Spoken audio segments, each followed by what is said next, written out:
ಮತಕ್ಷೇತ್ರದ ಜನರು ಕೂಡ ನಿರೀಕ್ಷೆ ಇದೆ. ಮತಕ್ಷೇತ್ರದ ಜನರು ನಿರೀಕ್ಷೆ ಇದೆ, ನಿನ್ನ ನಿರೀಕ್ಷೆನೂ ಇದೆ. ನಿನ್ನ ಅಭಿಪ್ರಾಯ ಏನು?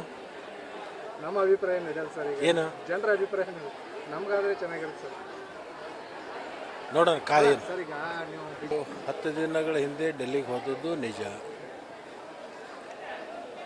ಅಲ್ಲಿ ಕೇವಲ ಮಂತ್ರಿ ಆಗಬೇಕು ಅನ್ನೋ ಲಾಬಿ ಮಾಡಲಿಕ್ಕೆ ಹೋದದ್ದಲ್ಲ, ಬೇರೆ ಬೇರೆ ಕಾರ್ಯಗಳ ನಿಮಿತ್ತವಾಗಿ ಹೋಗಿರ್ತಕ್ಕಂಥದ್ದು. ಆ ಸಂದರ್ಭದಲ್ಲಿ ಮಾನ್ಯ ಈಗಿನ ಮುಖ್ಯಮಂತ್ರಿಗಳು ಮತ್ತು ಹಿಂದಿನ ಮುಖ್ಯಮಂತ್ರಿಗಳು ದಿಲ್ಲಿಗೆ ಬಂದಿರೋದ್ರಿಂದ ಅವರಿಗೆ ಸಹಜವಾಗಿ ಭೇಟಿ ಆಗ್ತಕ್ಕಂಥದ್ದು ನಮ್ಮ ಕರ್ತವ್ಯ ಮತ್ತು ಜವಾಬ್ದಾರಿ. ಅದನ್ನು ಭೇಟಿಯಾಗಿ ಬಂದಿದ್ದೀವಿ. ಮಂತ್ರಿಮಂಡಲ ವಿಸ್ತರಣೆ ಮಾಡಬೇಕು ಅಂತಕ್ಕಂಥದ್ದು ಎಲ್ಲರದಲ್ಲೂ ಕೂಡ ಈ ಭಾವನೆ ಇದೆ.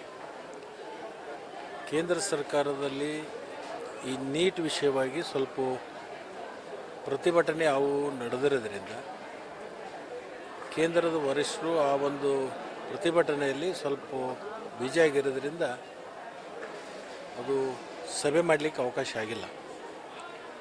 ಬಹುಶಃ ರವಿವಾರ ಸೋಮವಾರ ಡೆಲ್ಲಿಗೆ ಹೋಗ್ಬೋದು. ಡೆಲ್ಲಿಗೆ ಹೋಗಿ ಬಂದ ಮೇಲೆ ಕೇಂದ್ರದ ಒಪ್ಪಿಗೆಯನ್ನು ಪಡ್ಕೊಂಡು ವರಿಷ್ಠರ ಗಮನಕ್ಕೆ ತಂದು ವರಿಷ್ಠರ ಒಂದು ಸೂಚನೆ ಮೇರೆಗೆ ಮಂತ್ರಿಮಂಡಲವನ್ನು ವಿಸ್ತರಣೆಯನ್ನು ಮಾಡ್ತಾರೆ. ಬಹುತೇಕ ಫಿಕ್ಸ್ ಆಗಿದೆ ಸರ್. ನನಗೆ ಹೆಸರು ಕೇಳಿ ಬರ್ತಾ ಇದೆ, ನಮ್ಮದು ಪಟ್ಟಿ ಇಲ್ಲ. ನಿಮ್ಮ ಮಾಧ್ಯಮದವರನ್ನೇ ಭಾಳಷ್ಟು ಜನರದ್ದು ಈಗಾಗಲೇ ಪ್ರಕಟ ಮಾಡ್ತಾ ಇದ್ದೀರಿ. ಅದು ಮಾಧ್ಯಮದಲ್ಲಿ ಅನೇಕ ಶಾಸಕರ ಹೆಸರುಗಳು ಕೂಡ ಬರ್ತಾ ಇದ್ದನ್ನು ನಾನು ನೋಡಿದ್ದೀನಿ. ನನ್ನ ಹೆಸರು ನೀವು ಪ್ರಕಟ ಮಾಡಿದ್ದೀರಿ.